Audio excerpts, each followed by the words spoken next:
Hello नमस्कार, मी अमरज्योती खेडकर। आज आपण भरली वांगी करतोय आणि भरल्या वांग्यासाठी हे वांगी घेतलेली आहेत आणि ही वांग्याला आहे ना असा म्हणजे देठ असतो हा, या देठाच्या उलट्या बाजूनी असे 2 काप दिलेले आहेत। आता ही वांगी मी चिरून घेतलेली आहेत। एक वांग तुम्हाला चिरून दाखवते। इथे देठ असतो, तो देठ काढलाय आणि हे थोडासा हा भाग ठेवलेला आहे।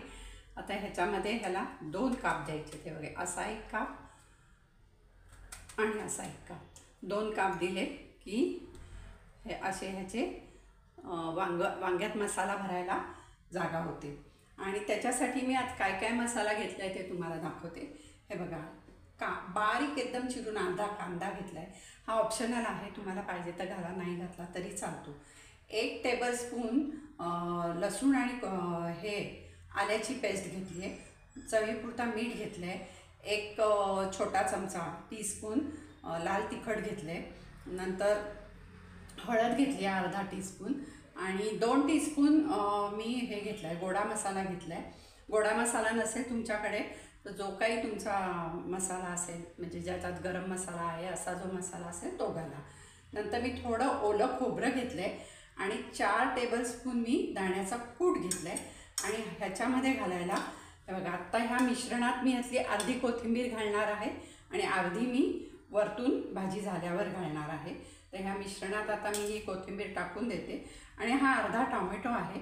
हा भाजी शिजत आली की मग ह्याचे बारीक तुकडे करून टाकणार आहे, त्यामुळे तो आत्ता टाकणार नाही आहे, पण नंतर टाकणार आहे। आता ह्याच्यामध्ये ही कोथिंबीर घालून घेते मी आणि हा मसाला सगळा असा एकत्र करायचा आणि तो वांग्यामध्ये भरायचा। आणि थंडीच्या दिवसात ना ज्वारीची किंवा बाजरीची भाकरी आणि असं भरलेलं वांगं खूप छान लागतं, त्यामुळे मी आज भरलं वांगं करते। बरं, माझ्याकडे ही 5 वांगी आहेत। तुमची जर वांगी जास्त असतील तर तुम्ही त्याचं प्रमाण वाढवा, मसाल्याचं प्रमाण वाढवा। तेल ह्याच्यामध्ये थोडंसं आपल्याला जास्त लागणार आहे। नेहमी आपण घालतो वांग्याच्या भाजीला त्याच्यापेक्षा थोडं जास्त घालायचं आहे। हे बघा, ही आता सगळी मी वांग्यामध्ये मसाला हा भरून घेतलेला आहे आणि हा एवढा आपला मसाला राहिला आहे। तो आता आपण फोडणीमध्ये तेल टाकलं, फोडणी केली की त्याच्यावर हा मसाला घालू आणि त्याच्यावर ही वांगी घालू। आता हा मसाला असा घट्ट भरून घेतला आहे, पण तो शिजतो जेव्हा, जशी वांगी शिजतात ना तर मसाला असा बाहेर येतो, पण वांग्यामध्ये पण थोडासा राहतो। हे बघा, आता मी ह्याच्यामध्ये माझी पळी आहे, ही 3 पळ्या तेल टाकते।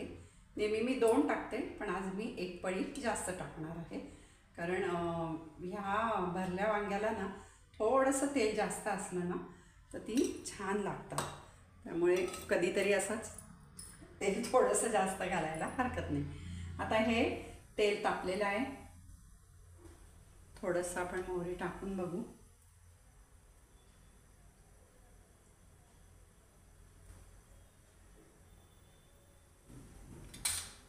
आता ह्याच्यामध्ये जिरं घालणार नाही आहे मी, मोहरी घालते। तर ही तापले तेल, ह्याला मी थोडी मोहरी घालते, 1 छोटा चमचा।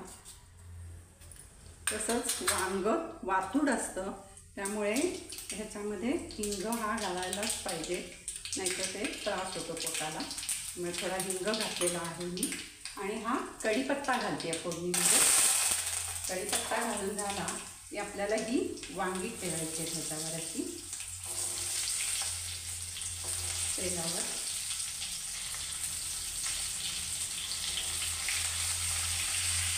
आणि त्या वांग्यावर हा मसाला टाकायचा आहे, जो आपला उरलेला थोडा मसाला आहे।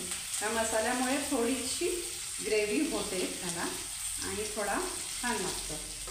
त्याच्यात मी थोडासा कांदा घातला आहे, तुम्हाला जर आवडत असेल तर थोडा जास्त कांदा तुम्ही घालू शकता। मी अर्धा घातला आहे, तुम्ही 1 घालू शकता। आता हे जे आपण फोडणी केली आहे ह्याच्यावर आपण आता झाकण ठेवणार आहे। लगेच त्याच्यात पाणी घालायचं नाही, ह्याच्यावर झाकण ठेवायचं आहे आणि थोडंसं वाफ आली की त्याला परतून घ्यायचं आहे तेलामध्ये। छान तर परतली गेली वांगी, मग आपण त्याच्यात थोडं गरम पाणी टाकणार आहोत। बघा, आता ह्याला चांगली वाफ आलेली आहे।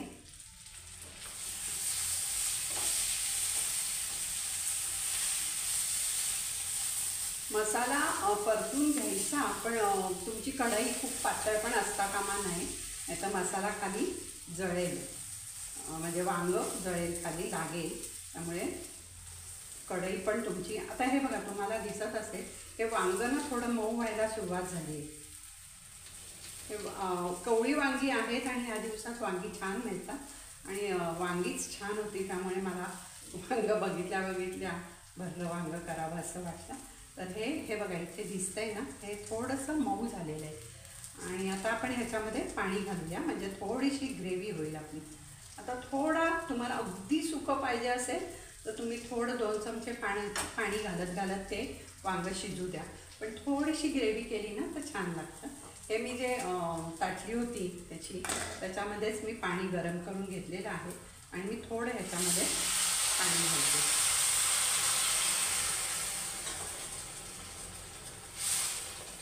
आता आपल्याला किती ग्रेव्ही पाहिजे त्याप्रमाणे थोडं थोडं पाणी घालायचं.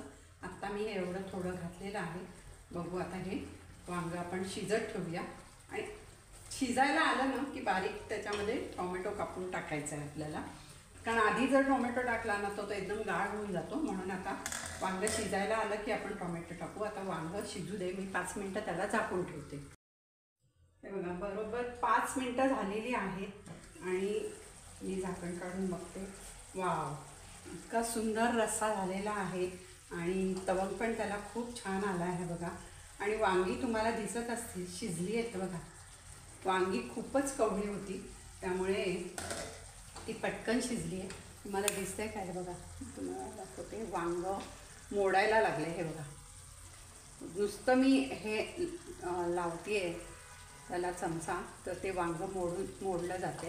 आता ह्याच्यापेक्षा जर तुम्हाला अजून रस्सा हवा असेल तर तुम्ही थोडंसं पाणी वाढवू शकता, पण आम्हाला एवढा बास आहे भाकरीबरोबर, त्यामुळे मी काही पाणी घालत नाही.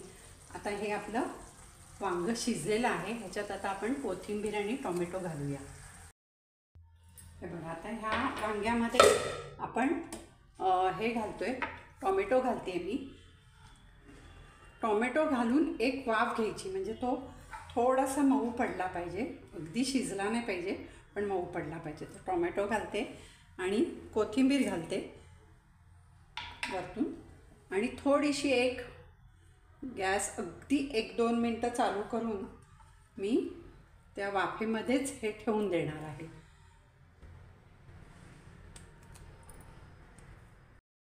बघा आपला वांग मसाला तयार आहे.